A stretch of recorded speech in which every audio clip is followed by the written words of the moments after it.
So right after the city experienced its 8th homicide of the year as a 29-year-old man was found dead on the far west side, about a block from a former condo of mine, things get close to home these days, Michael Johnson of the Boys and Girls Clubs pulled out of a publicly financed anti-violence program, says it takes too long to implement.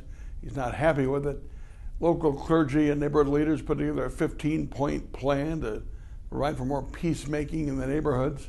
Paul Soglund's plan to give up to $1,000 for people who give tips on guns used illegally and held illegally. Well, no calls have come in yet, says Soglund.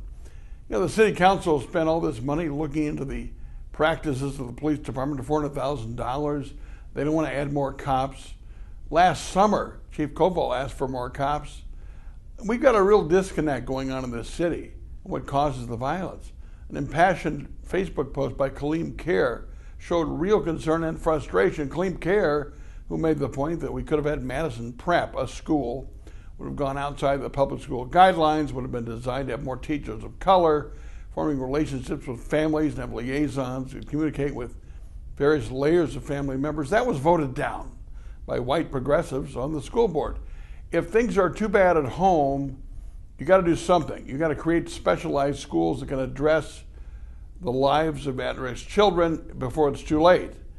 The late Milt McPike, who was principal of East High, said if you don't have a kid by the time they're 14, it's too late. The nuns always said, give me a kid till they're 7, I've got them for life. Well, if we're waiting until somebody's in their 20s and there's this pattern of violence, by the way, they're not getting all their guns at gun shows, Mayor Soglund, sometimes from other gang members a couple of blocks away.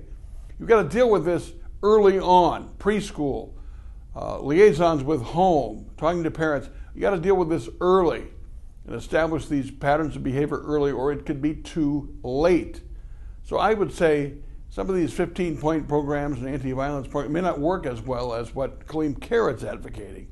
Do it early, preschool, school, or don't do anything at all. And those are my 2 cents. My 2 minutes are brought to you by Edge Construction and Capital Consultants. Bill McCushion, a lobbyist who worked for Tommy, who knows how to get things done downtown.